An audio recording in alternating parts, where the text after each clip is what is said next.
80 घाव लगने के बाद भी वो वीर युद्ध भूमि में हार मानने को तैयार नहीं था। एक आंख, एक हाथ और यहाँ तक कि एक पांव खोने के बाद भी ये योद्धा लगातार लड़ता जा रहा था। इस वीर योद्धा ने दिल्ली सल्तनत के सुल्तान इब्राहिम लोदी और मुगल शासक बाबर के विरुद्ध लड़ाइयाँ लड़ी।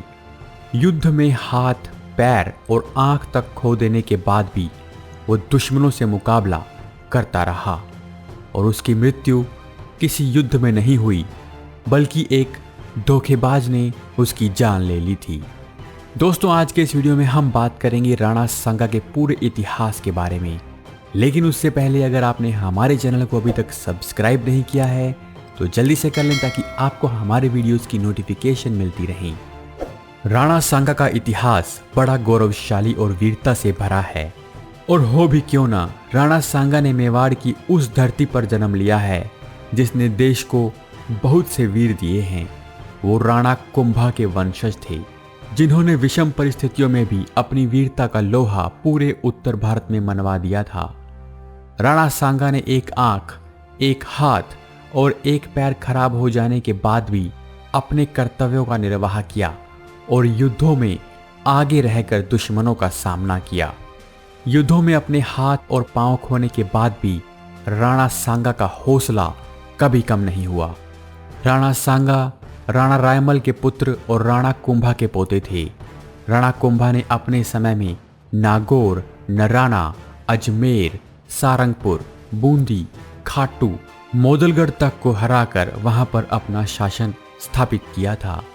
राणा कुंभा ने दिल्ली के सुल्तान सैयद मोहम्मद शाह तक को भी हराया था। उन्हीं के पोते थे राणा सांगा। राणा सांगा का पूरा नाम महाराणा संग्राम सिंह था। राणा सांगा का जन्म सिसोदिया वंश में 12 अप्रैल 1482 को हुआ था। राणा सांगा को मेवाड़ का राजा बनने के लिए पहले अपने भाइयों से युद्ध लड़ना पड़ा। कुछ जगह पर कहा गया है कि बचपन में अपने भाइयों से लड़ते हुए उनकी आंख चली गई थी, जबकि कुछ जगह पर बताया जाता है कि युद्ध में उन्होंने अपनी आंख खो दी थी।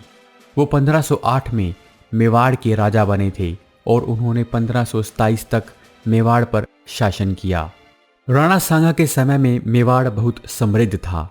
राणा सांगा ने सभी भारतीय राजाओं को एकजुट करने के लिए विवाह करने की रणनीति अपनाई। राणा सांगा हिंदुस्तान की सभी ताकतों को एक साथ लाना चाहते थे। उन्होंने उस समय हिंदू मुसलमान में भेद नहीं किया। वो चाहते थे जो हिंदुस्तान में हैं वो एक साथ आ जाएं और सभी मिलकर विदेशी ताकतों का मुकाबला करें। सांगा ने बहुत से युद्ध लड़े और दिल्ली, गुजरात तथा मालवा के मुस्लिम शासकों से मेवाड़ की रक्षा की थी। दिल्ली में उनका दुश्मन सिकंदर लोदी, गुजरात में महमूद शाह और मालवा में उनका मुकाबला नसीरुद्दीन खिलजी से था। ये तीनों मिलकर राणा सांगा को परास्त करने की रणनीति बना रहे थे, लेकिन राणा ने इन तीनों को परास्त कर दिया। गुजरात के सुल्तान मुजफ्फर को राणा ने ईदर, अहमदनगर और विशाल नगर की लड़ाइयों में परास्त किया था। मांडू के सुल्तान महमूद के साथ हुए युद्ध में महमूद बुरी तरह घायल हो गया था।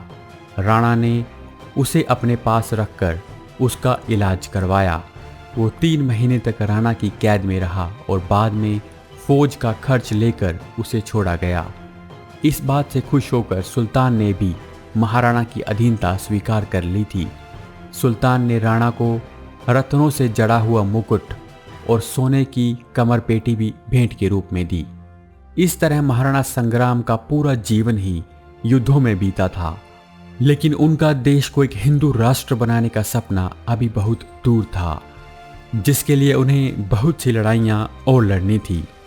यूं तो महाराणा ने बहुत सी लड़ाइयाँ लड़ी, लेकिन कुछ लड़ाइयाँ जो राणा सांगा ने लड़ी वो उनके जीवन और भारत के इतिहास की सबसे महत्वपूर्ण लड़ाइयाँ थी।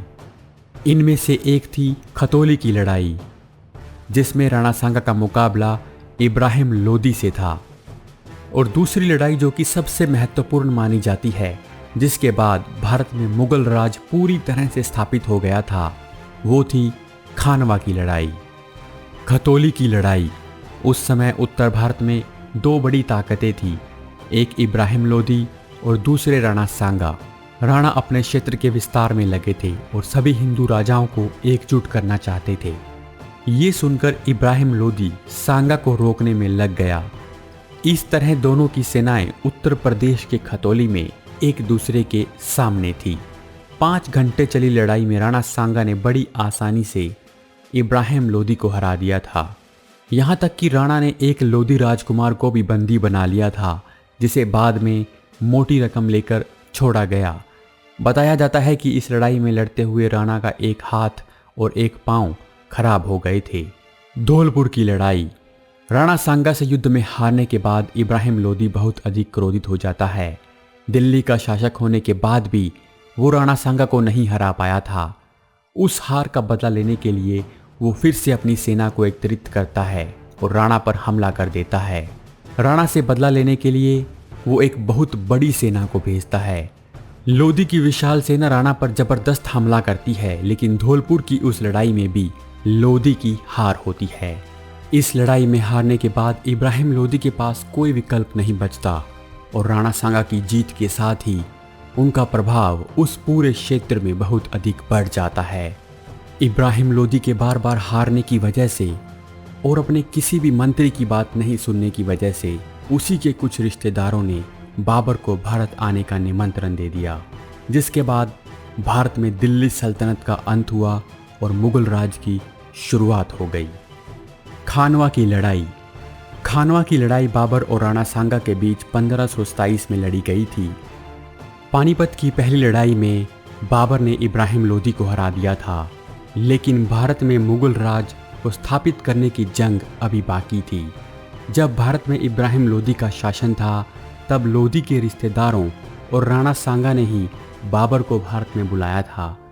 राणा सांगा चाहते थे कि बाबर इब्राहिम लोदी को कमज़ोर कर दे ताकि राणा सांगा उसे आसानी से हरा सके, लेकिन पानीपत की उस लड़ाई के बाद बाबर पूरे भारत पर अधिकार का सपना देख चुका था। वो भारत में हमेशा के लिए रहना चाहता था, जिस कारण बाबर और राणा सांगा में टकराव होना ही था।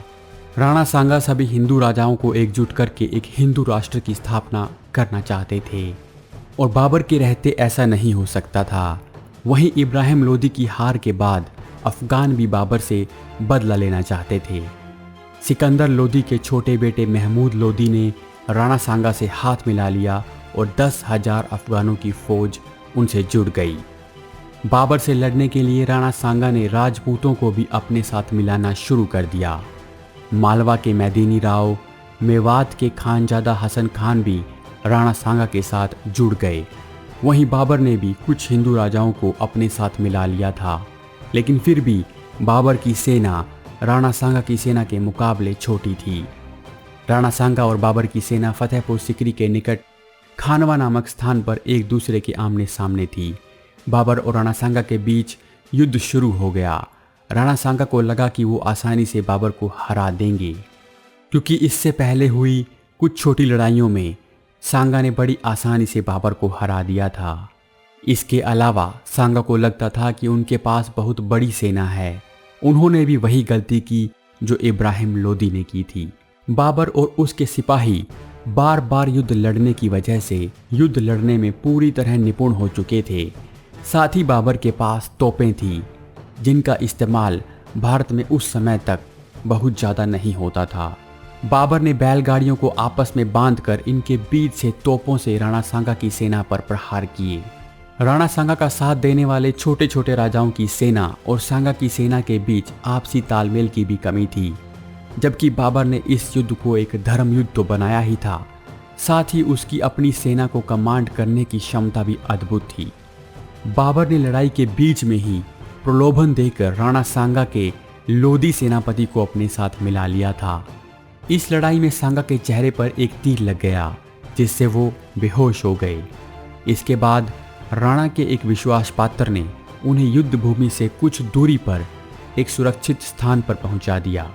सेना को संगठित रखने और उसके मनोबल को बनाए रखने के लिए राणा की जगह पर उनका एक सैनिक उनका मुकुट पहनकर लड़ने लगा, लेकिन युद्ध में उसके मारे जाने के बाद बाबर की जीत हुई। युद्ध के मैदान से कुछ दूरी पर जब राणा सांगा को होश आया तो उन्होंने फिर से बाबर के विरुद्ध युद्ध करने का निर्णय लिया, लेकिन एक विश्वासघाती ने उन्हें विष देकर उनकी हत्या कर दी। इस तरह खानवा की उस लड़ाई में राणा सांगा की हार हुई थी। बाबर 12,000 के करीब सैनिकों को साथ लेकर पहले इब्राहिम लोदी को हराता है, जिसके सैनिकों की संख्या लाखों में थी। उसी तरह उसने राणा सांगा को भी एक बहुत बड़ी सेना होने के बावजूद हरा दिया था। पर उस दिन खानवा की उस लड़ाई में राणा की मृत्यु नहीं हुई थी, बल्कि कुछ विश्वासघाती सरदारों ने उन्हें जहर देकर मार डाला था। राणा सांगा उस युद्ध में वीरता से लड़े थे, परंतु उनका पूरे राष्ट्र को एक करने का सपना पूरा नहीं हो सका और भारत का वो राजपूत वीर गति को प्राप्त हुआ। इतिहास हमारे राजपूतों की वीर गाथाओं से भरा पड़ा है। आप किस और योद्धा की कहानी हमसे सुनना चाहते हैं, आप हमें कमेंट करके ज़रूर बताएं। आपसे फिर मुलाकात होगी एक और वीडियो के साथ। तब तक के लिए नमस्कार।